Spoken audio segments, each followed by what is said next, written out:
Greetings to all my fellow watch enthusiasts on YouTube and Facebook and wherever else this video is being seen and shared. Celine Driver once again. I am coming to you with a comparison video today. I was recently loaned in this watch here, the Long Island watch ISL 26 full lume luminous dial. This watch was loaned to me by my friend Jerry. He and I are both members of the Random Rob Patreon group, and he was kind enough to loan this watch into me for review purposes. And I thought to myself that since I had the watch in, and I already own myself a full lume dial in the form of this Zelos Mako Generation 3, known as the Frost, which is also a full lume dial with a lumed bezel as well, that a comparison was sort of in the offing, even though this watch is a tad smaller than this one, as you can plainly see. I thought a comparison between the two watches would be nice, at least interesting to the viewer. Now, a better comparison to this watch would be the Zelos Frost Swordfish, which is also a 42 millimeter diameter diver, but I don't have one of those. My dad does, but I don't. And since he's using the watch, I'm not going to bother him with it. Now, just for review, because if you want to see a more detailed video of this watch, I do have a detailed video of this watch on my channel. You can search for it. It's easy enough to find. And yes, I know the crown is unscrewed. I know that makes some of you people crazy, so I'll just screw it in. I generally leave my screw-down crowns unscrewed until I wear them. Less wear and tear on the threads. But to review quickly, this is a Gen 3 Zelos Mako Frost, which is their full lume dial, 40 millimeter case, 20 millimeter diameter lug width, 46 millimeter lug to lug, 14 inches thick. That is compared to this one, which is a 42 millimeter case, 22 millimeter lug to lug, also 14 millimeter thick, believe it or not, even though it looks thicker. This one looks thicker than this one, owing to the domed crystal on the Mako. They end up being about the same thickness, as you can see. And the Islander is 50 millimeter lug to lug, so it's a bit wider on the wrist, which I will demonstrate real quick. I'll put the Zelos on first. You can see on my 7 1/4 inch wrist, it fits very nicely, of course, and I do like this watch a lot.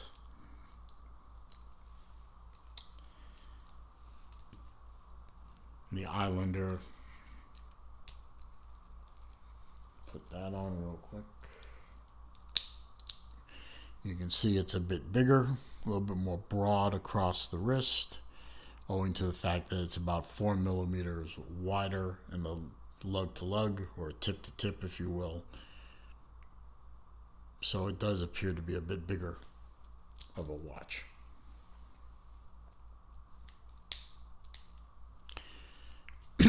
Pardon me again. Close that. So, what else we got? Well, let's see. The Islander is a 200 meter water resistant watch. The Mako, the Zelos, is a 300 meter. They both use sapphire crystals, although the crystal on this one is a double dome, whereas this one is a single dome. Although if you look at them, this one looks flat, this one looks domed. So I pulled these statistics for both of these watches right off the websites of their respective makers. So I'm going with what they say. So this one doesn't look dome to me, but it's a double dome. So according to Long Island Watch's website, so we'll go with it. They both have 120 click bezels. The Zelos bezel turns easier, lines up just nice. The Islander is a newer watch. It's a little stiffer. As you can see, I'm putting more effort into it. I'm not trying to disparage, I'm trying to be truthful here, but it also lines up just nicely. They both feel like high quality bezels. It's just this one is a little bit older. It's a little easier to turn. They're both fully loomed inserts, and I will demonstrate the loom a little bit later in the video. I shot a separate segment of video where I compare the two looms to each other, and I'll definitely show that towards the end of the video. Let's see. This uses the Islander uses a Seiko NH35 movement. The Zelos uses a Miyota 9015 movement. So both using Japanese movements. Both movements have very good reputations.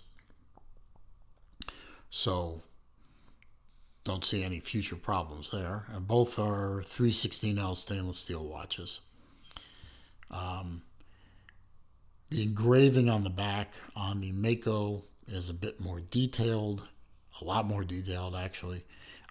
It does have kind of a hard edge to it, which you can either ignore, or some people have taken some very fine Scotch-Brite to this to kind of knock the edge down. I'm not going to do that because I don't want to risk damaging anything, but if it bothers you, that's certainly a solution. The crown is a signed crown, just like this one is a signed crown at the 4 o'clock position, whereas this one, the crown is at the 3 o'clock position. This is just a standard crown with a logo on it, whereas this crown is a loomed crown. Minor detail. I mean, they're both fantastic watches for what they are. They're both really, really good divers, both very comfortable on the wrist. The cost is roughly the same, if memory serves me correctly. I think the Makos are a little more expensive than the Islanders. And as you know, I'm a fan of both watches. I'm a big fan of Zelos, as everybody in the world by this point knows. Also a big fan of the Islander. I do own an Islander of my own. I'll have to send this one back to Jerry at some point soon, because he really wants it back. Excuse me again.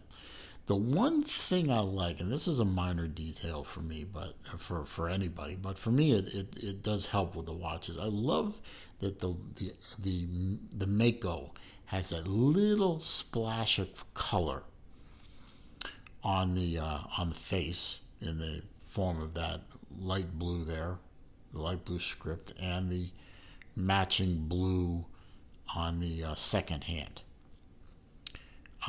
That's just a minor thing to pretty much everybody, but for me, it really helps to enhance the watch quite a bit.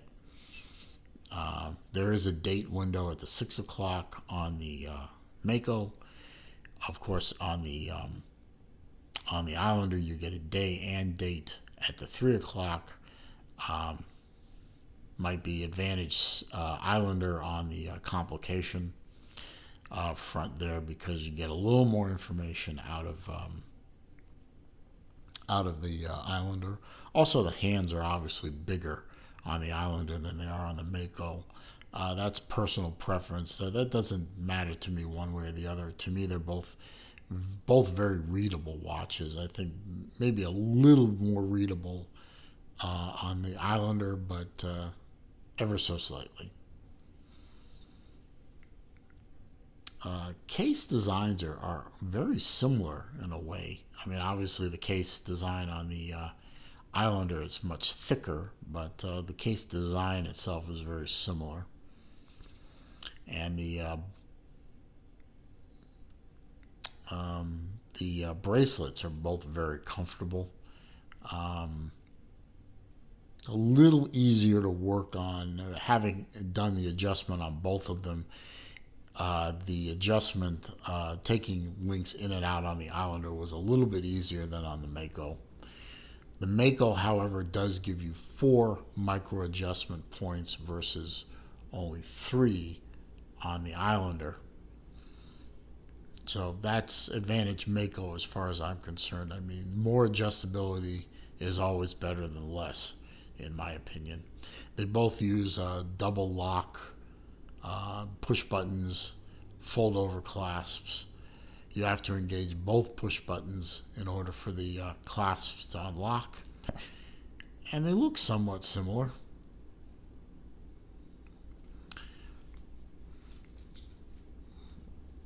So I guess the question is there a winner here?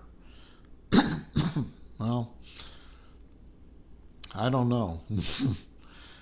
I really couldn't. If someone really pushed me to the point where I had to pick a winner, I would, believe it or not, actually give a very, very slight advantage to the Islander because it's a slightly bigger watch. But if I was comparing the Islander to the 42 millimeter version of this, the Swordfish, I would say it's a tie because the Swordfish is very similar in style and design to the Mako.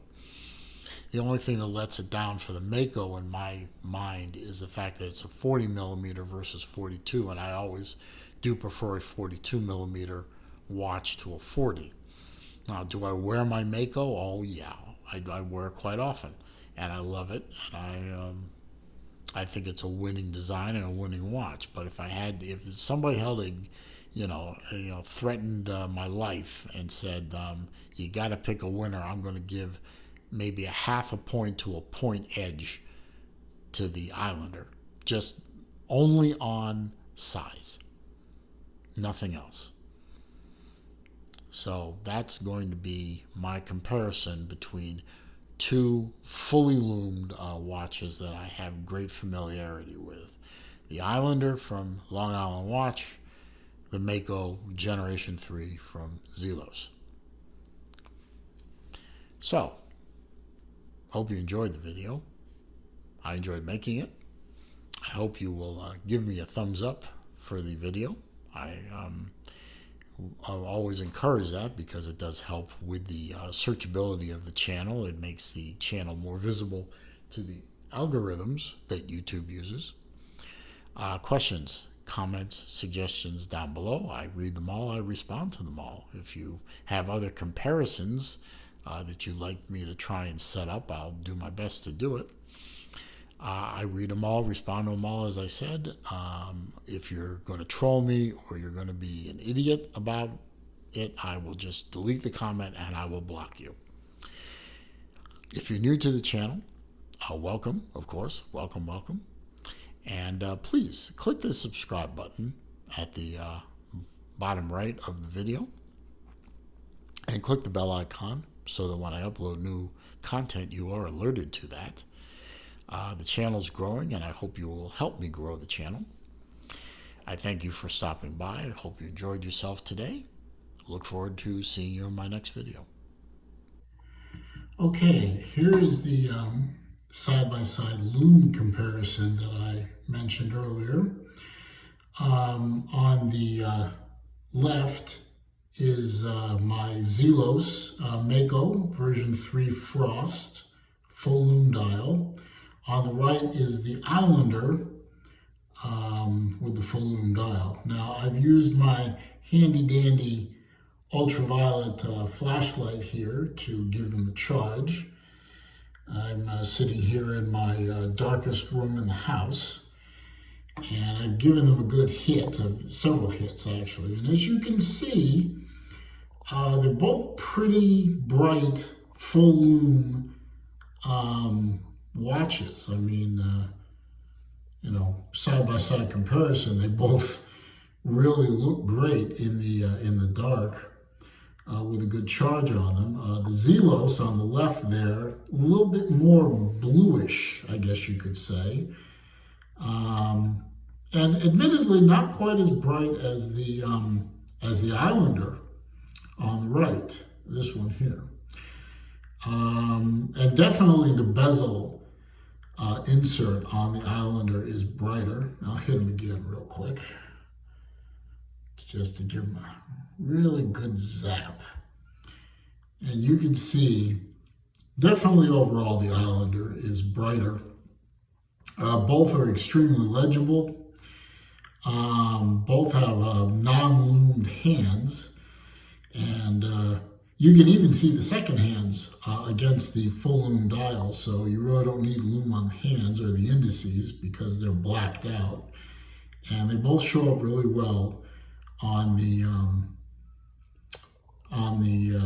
to the eye. So, but I'll give the advantage to the Islander. It's a little bit brighter, a little bit more legible than the Zelos. So, there you go. There's a good side-by-side comparison of a Zelos Mako to an Islander full loom.